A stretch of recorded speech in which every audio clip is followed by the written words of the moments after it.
자, 여러분 안녕하세요. 크립토 청년 메신저입니다. 오늘은 6월 28일 오전 0시 24분 영상을 녹화 중에 있고요.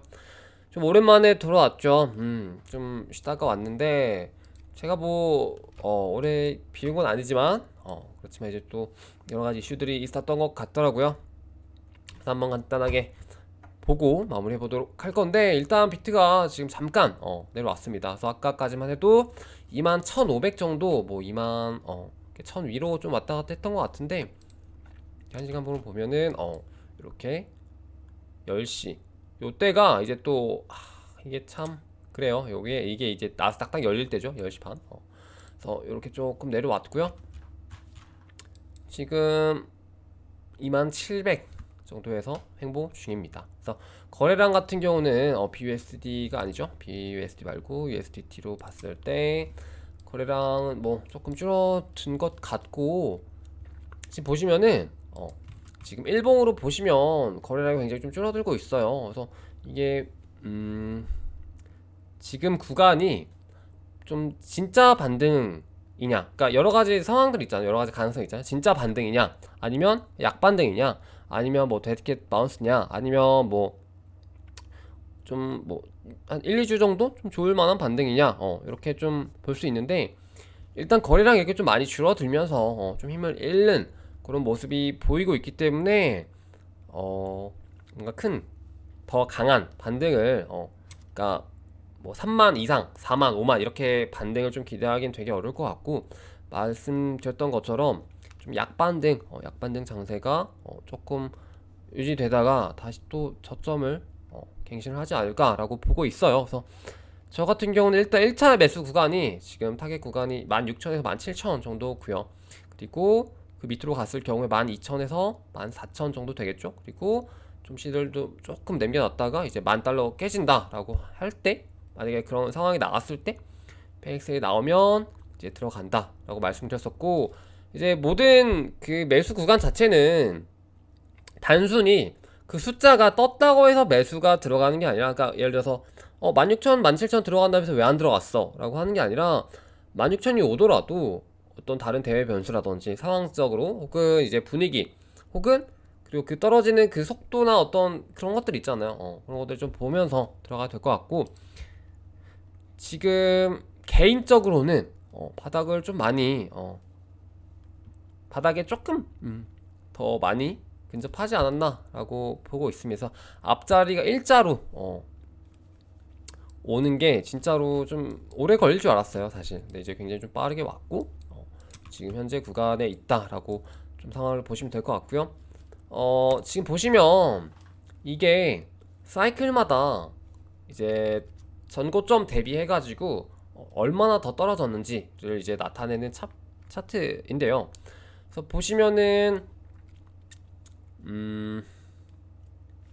지금이죠, 현재 구간은 이제 69,000에서 이제 쭉 떨어졌기 때문에 전고점 대비 마이너스 70, 잠깐만요. 마이너스 몇 프로야? 마이너스 73% 맞죠? 마이너스 73% 정도가 맞나요? 잠시만요.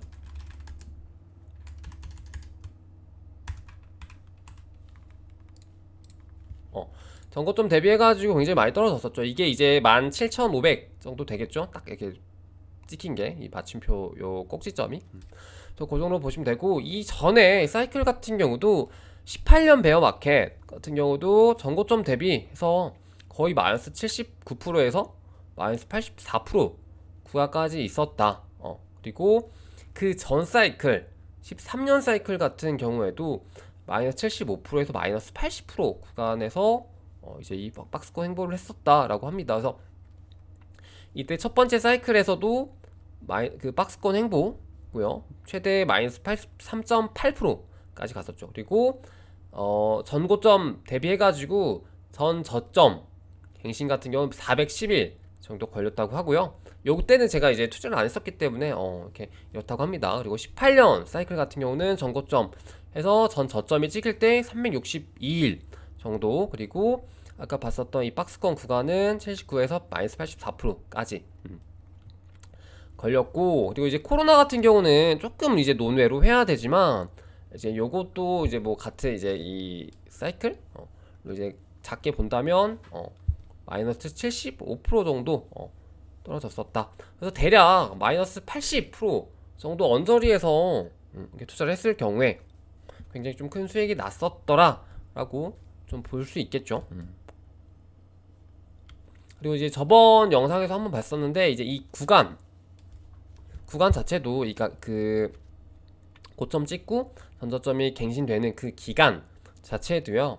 이제 보시면은 거의 뭐 400일, 360일, 그리고 지금 220일 정도가 됐죠. 그리고 이게 작년 21년 5월 달 전고점으로 봤을 때는 435일인데 요거는 조금 의미가 없는 것 같고 227일 정도로 보시면 되겠죠. 그래서 지금 저도 어느 정도 이제 좀 생각을 하고 있는데 이제 다른 이제 분석가들 같은 경우들 또 이제 어떻게 보냐면 올 가을쯤이, 그러니까 올 늦여름 해서 뭐 가을, 그래서 그때쯤이 이제 시기적으로도 그렇고 지금 이제 하락 그 폭 자체가 지금 굉장히 많이 진행이 됐기 때문에 조만간 이제 좀 저점을 갱신하는 그런 구간에 돌입하지 않겠냐라고 보고 있어요. 그래서 대략 구간 자체는 이제 뭐 한 두세 달, 세네 달 뒤 정도가 되겠죠. 그래서 대략 뭐 9월 말, 10월, 11월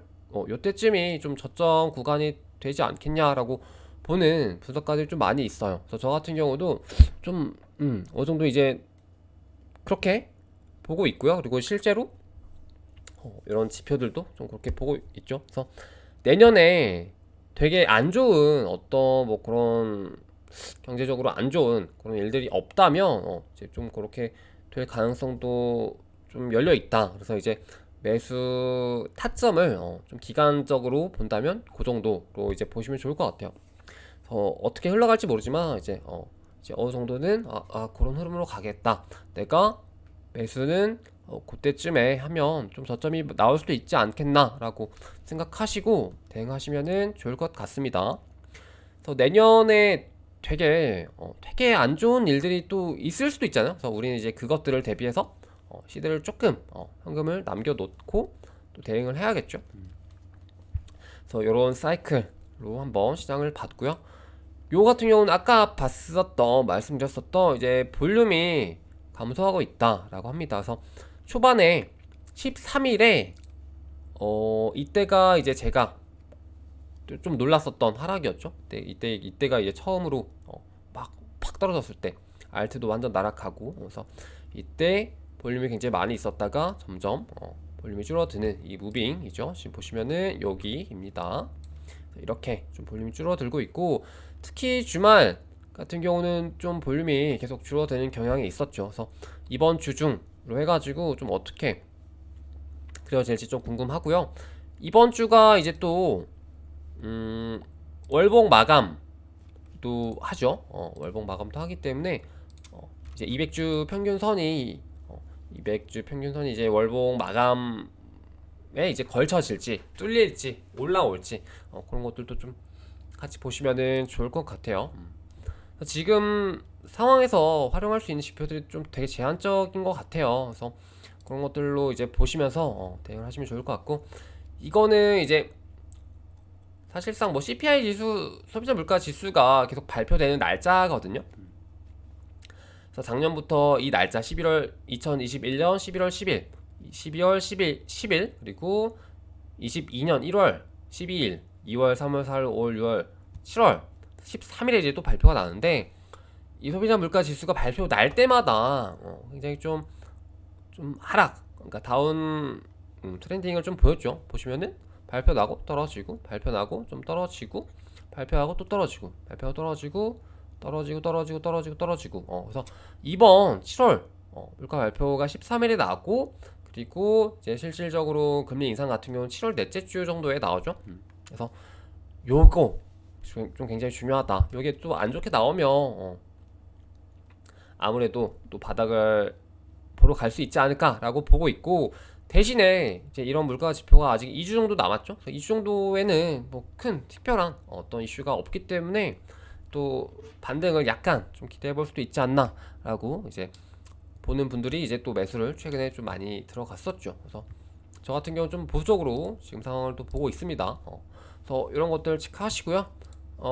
지금 보시면은 저번에 우리가 5월달 루나 UST 사태 이후에 USDT에 대한 이제 또 퍼드가 되게 확산이 되고 막 패킹이 깨지는 일시적인 현상도 있었죠. 그래서 이때 이후로 헤지 펀드들이 이제 테더 공매도 포지션을 늘리고 있다고 해요. 그래서 이게 뭐 얼마나 어떻게 늘리고 있는지는 모르겠지만 시장에 지금 어떤 위험 요소들이 있고 이것들이 만약에 터질 때 내가 어떤 전략으로 어떻게 대응을 해야겠다라는 정도의 그런 이제 그 시뮬레이션 정도는 좀 있으시면 좋을 것 같아요. 그래서 뭐 그렇다고 해가지고 뭐 지금 시장을 되게 비관적으로 보라라는 건 아니지만 최소한 좀 대응을 할 수 있는 정도로, 그러니까 그때 앵커가 터졌을 때 사실상 터지려고 하는 그 과정에서 바로 대응을 하시는 분들은 좀 손실을 굉장히 최소화시켰었고 그게 안 된 분들은 진짜 그냥 나락으로 간 분들이 되게 많죠. 그래서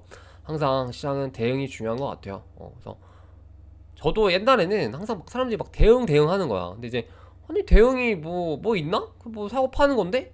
이렇게 생각을 했었는데 근데 그게 아니라 그러니까 이런 대응인 거예요. 그러니까 뭔가 좀 약세장에서 뭔가 악재들이 터지거나 뭔가 좋지 않은 그런 이슈들이 있을 때 혹은 내가 저점 기회가 왔을 때 어떻게 대응을 할 것인가, 어떤 플랜으로 어떻게 대응을 할 것인가 이런 것들이 되게 중요하더라고요. 그래서 여러분들도 이런 느낌이구나 라는 정도로 가져가시면은 좋을 것 같습니다. 그리고 이제 요거 보고 마무리해 보도록 할 건데 바이낸스 랩스가 사실 뭐 바이낸스가 이제 저기 하는 그 펀드죠. 그래서 이제 좀 괜찮은 신생 프로젝트들 발굴하는 그런 뭐 사나 이제 바이낸스 사나 이제 뭐 투자사라고 보시면 되는데 요런 거를 왜 가져왔냐? 제가 이제 저번에도 말씀드렸지만 바이낸스 랩스 인큐베이션 프로그램 이런 것들에서 좀 괜찮은 프로젝트들이 나올 때가 많이 있어요. 그래서 이런 것들 지금 시장이 좋지 않지만 어떻게 공부를 해야 될까? 어디서 공부를 해야 될까? 라고 생각하실 때 이제 이런 것들에서 좀 힌트를 얻어 가시면 좋을 것 같아요. 그러니까 바이낸스 뭐 인큐베이션 프로그램 혹은 뭐 솔라나 그 뭐죠? 갑자기 기억이 안 난다. 그 해커톤 솔라나 해커톤이라든지 아니면 뭐 이제 말씀드렸었던 업비트에서 뭐 이런 컨퍼런스 같은 거 하는 거라든지 그러니까 이런 좀 시장을 주도하는 그런 좀 세력들이 어떤 곳들을 이렇게 다음 좀 이렇게 먹잇감으로 보고 있나 이런 것들을 좀 따라가시는데 도움 되실 만한 곳이 또 이런 데거든요. 그래서 좀 같이 보시면 좋을 것 같고 좋은 정보 있으면은 저도 좀 공유를 해주세요.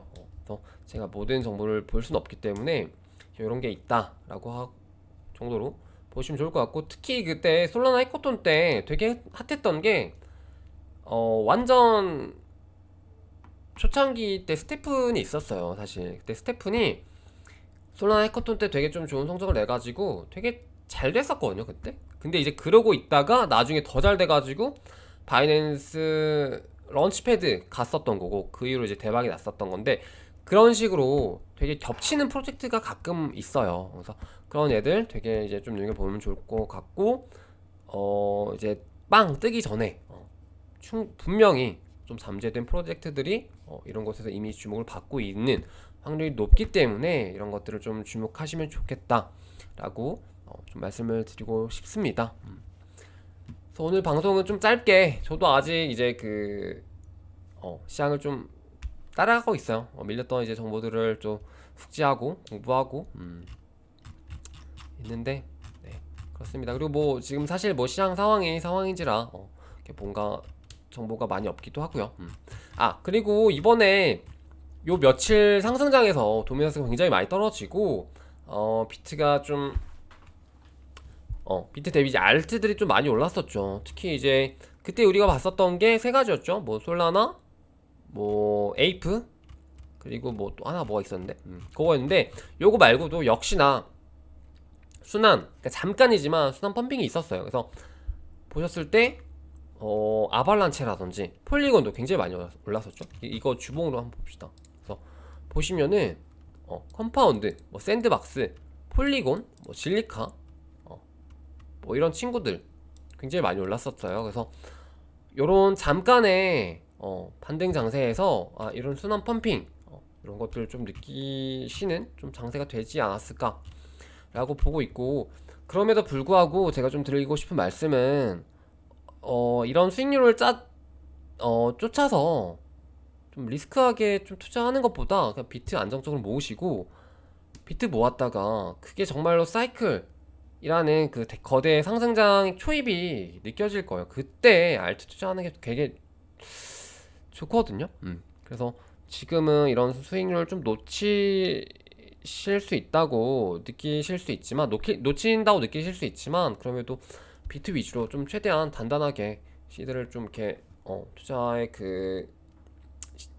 성을 쌓아 올리면 좋을 것 같아요. 그래서 네, 좀 그렇게 말씀을 드리고 싶고, 오늘 방송은 여기까지 해보도록 할게요. 그럼 여러분 안녕.